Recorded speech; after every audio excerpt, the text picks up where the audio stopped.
Shalom. Welcome back. First and foremost, I want to give all glory, praises, and honors to Yahweh, Bahashem Yahweh Shai. I want to give double honors to the apostles and elders of Great Millstone. And salutations to Yakin pushing his word in sincerity and in truth. Back with another lesson.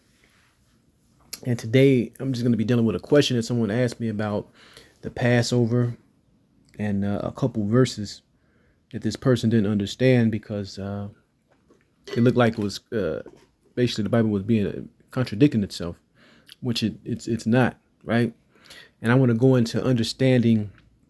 You have to understand the tone of the scriptures of the Bible, and you have to really be in the spirit to do that, right? Because you might read something in the English, okay, and it might seem like it's saying two different things that it's not saying, and it's in fact still following the tone and the point of the scriptures. And to start off, I want to go into a couple scriptures just to lay the groundwork of what I'm talking about, right? The first scripture is the book of Psalms 147, chapter 19. Starting at chapter 19, verse 19, Salakia. It says, He showeth his word unto Jacob, his statutes and his judgments unto Israel. He have not dealt so with any nation. As for his judgments, they have not known them. Praise ye the Lord, right? So when it comes to law, statutes, commandments, covenants, salvation, all this pertains to the Israelites, period. All right. So these other true heathens, right? The true heathens, the true Gentiles, they have no part in this.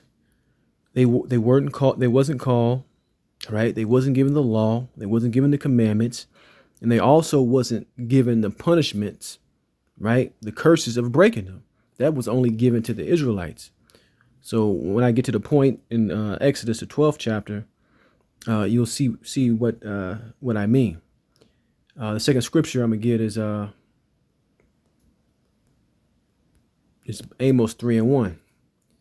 It says, Hear this word which the Lord hath spoken against you, O children of Israel, against the whole family which I brought up from the land of Egypt, saying, You only have I known of all the families of the earth. Therefore, I will punish you for all your iniquities. Right? He's not punishing the heathen because they're not keeping the Passover properly, or if they keep it at all. Right? He's punishing us. Why? Because we're required to do those acts of service. All right. That's the understanding and the tone of the scriptures. All right. Because what the person who asked the question was caught off guard with was who can eat of the Passover, right? Or keep the days of unleavened bread. You see? Because it talks about the sojourner, the stranger, right? The servant. And I'm gonna get into it. One more scripture. This is Romans 9:4. It says, Who are Israelites, to whom pertaineth the adoption and the glory and the covenants and the giving of the law and the services of God and the promises. So all the things contained in this Bible dealing with what I just read pertains to the Israelites. It does not pertain to these other nations. All right. So let's get into the point. Let's go to the book of Exodus. Right. Start at verse 43. It says, And the Lord said unto Moses and Aaron, This is the ordinance of the Passover. There shall no stranger eat thereof. And sometimes when you go into the blue letter and you go into the concordance, right? And you look up some of these words, sometimes they use these words indiscriminately, meaning they might use them in two different cases, right? As for an actual stranger or actual heathen or Israelite in the point when they became strangers, or Israelites that were born in another land and came back to the land to celebrate, the Passover or one of the other high holy days, they could be referred to as a stranger also. And sometimes when you're reading in the scriptures, it throws you off because you don't know whom it's talking about. But if you know the tone of the scriptures, like I started off with those 3 verses, you'll see the difference as you read. You'll have in the back of your mind that, oh, the Lord is only dealing with Israel. So this gotta be talking about this, right? You start putting the pieces of the puzzle together. It says, but every man's servant that is bought for money, when thou hast circumcised him, then shall he eat thereof, right? So it's saying no strangers could eat, but a manservant can eat. So you got to understand that at a point in time, you had Israelites that were what? Servants. Okay. And even amongst the congregation, right, you had a Hebrew that could be a servant to another Hebrew, not in the way of a hardcore slave, which that is also a law against, but you could be a servant to another Israelite. That's just how it was in the ancient world and how, order was, right? But you still had to treat that man because he's an Israelite with with a certain amount of respect because he was an Israelite. It's certain things that you couldn't do to that man, but you could do to what? A heathen that's working for you, right? I.e. a slave. It says, a foreigner and a hired servant shall not eat thereof, right? So it's making distinctions of a manservant that is circumcised, he can eat thereof, right? But a foreigner and a hired servant shall not eat thereof.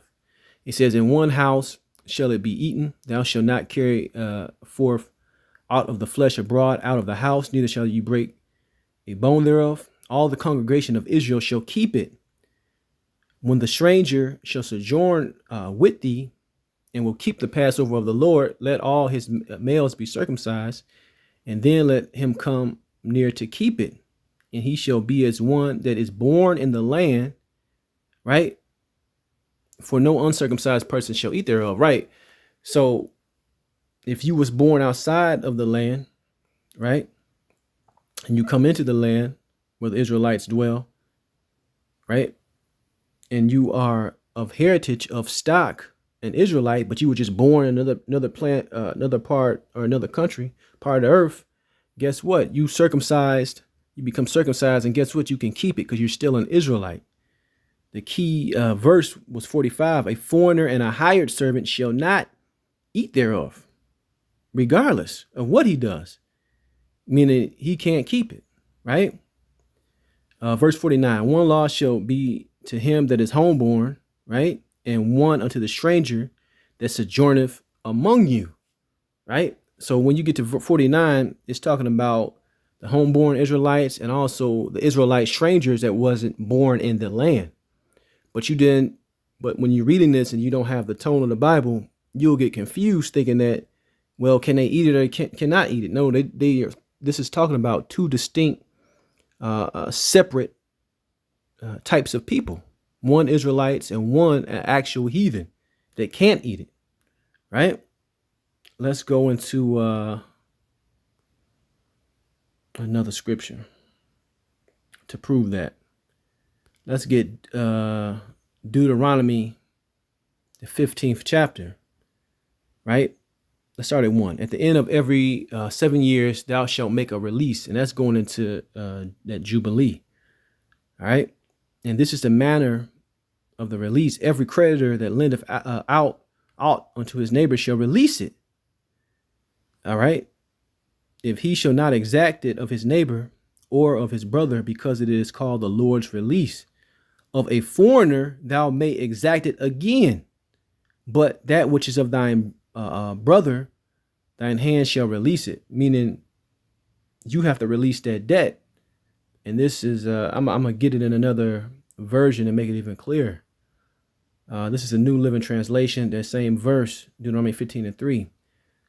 This release from debt, however, applies only to your fellow Israelites, not to the foreigners living among you, right? Because even in that time, going back to Exodus 12th chapter, them verses I was reading about how a foreigner can't eat of it, right? Regardless if he was circumcised or not, he has no part in that. He's not an Israelite. And that's what I'm getting at. And that's the understanding. That's the tone of the scriptures. All the good things that's coming to the people of the Bible, the Israelites, it's only for Israel. It ain't it ain't got nothing to do with none of these other nations. And you got to be spiritual and understand the tone of the Bible to really get that. Because certain things might throw you off, right?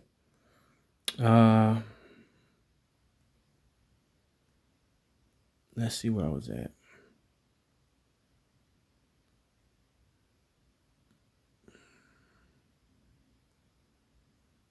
Actually, I'm gonna skip that one. I'm gonna get Leviticus 25.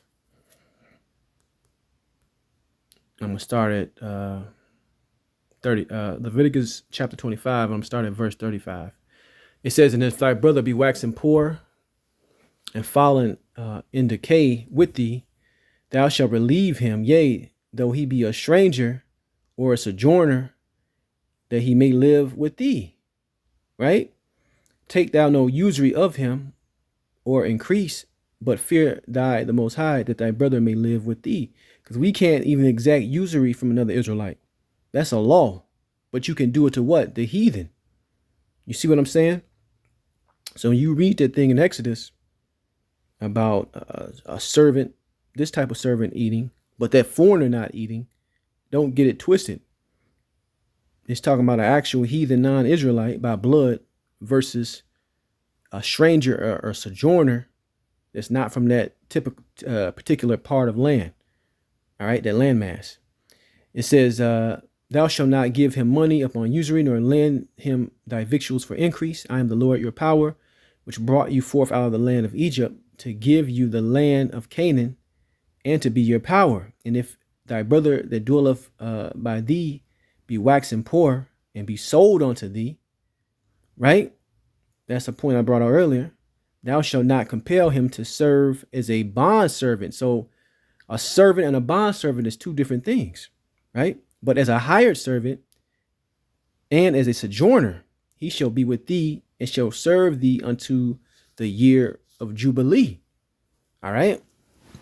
So that goes back to that release. All right. And you're not to treat that your brother as a slave, even though he's your servant, like a hardcore slave, like Esau did with us over here. Right. I mean, in the Americas. Verse 41. "And then shall he depart from thee, both he and his children with him, and shall return unto his own family, and unto the possessions of his father shall he return. For they are my servants, which I brought forth out of the land of Egypt. They shall not be sold as bondman."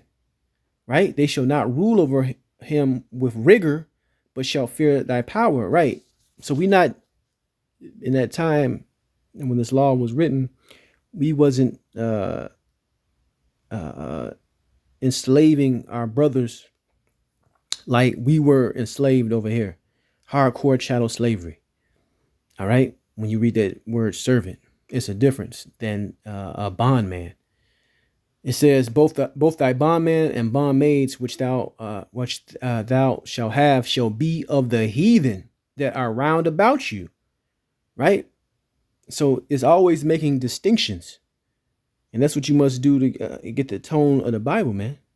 So once you understand that tone, you know that you have all these super Christians, these vocab Maloners, all these Christian Israelites, right?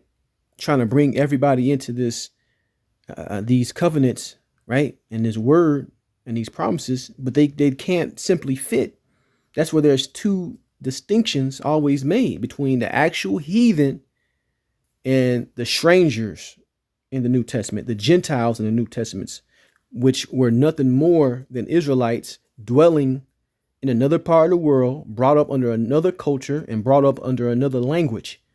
But bloodline wise and through the spirit of Yahweh Shai, they were brought back in. That is what that is talking about, right? But let's finish this off. It says, "Moreover, of the children of the strangers that do sojourn among you, of them shall ye buy, and of their families that are with you, which they begat in your land, and they shall be your possession. And ye shall take them as an inheritance for your children."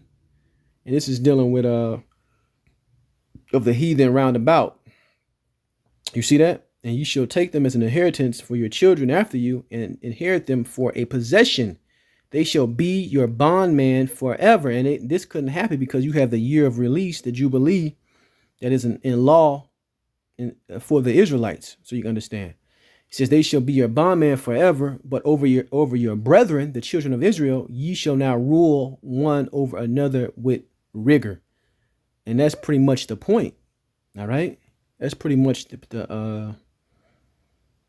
right. That's pretty much the point. All right. So, like I said, the question from the person was they got mixed up reading about the manservant being circumcised and then eating of it, and then the foreigner not eating of it. All right. They didn't get that. But hopefully there was some edification that came out. It becomes a lot clearer. All right. Between a homeborn Israelite and a stranger and sojourner. You see the difference between that and an actual heathen around about you that came in and it just happened to be there under being a bondman or a bondwoman. All right. That's the difference. But I want to give all glory, praises, and honors to Yahweh Bashem Yahweh Shai. Shalom the next time.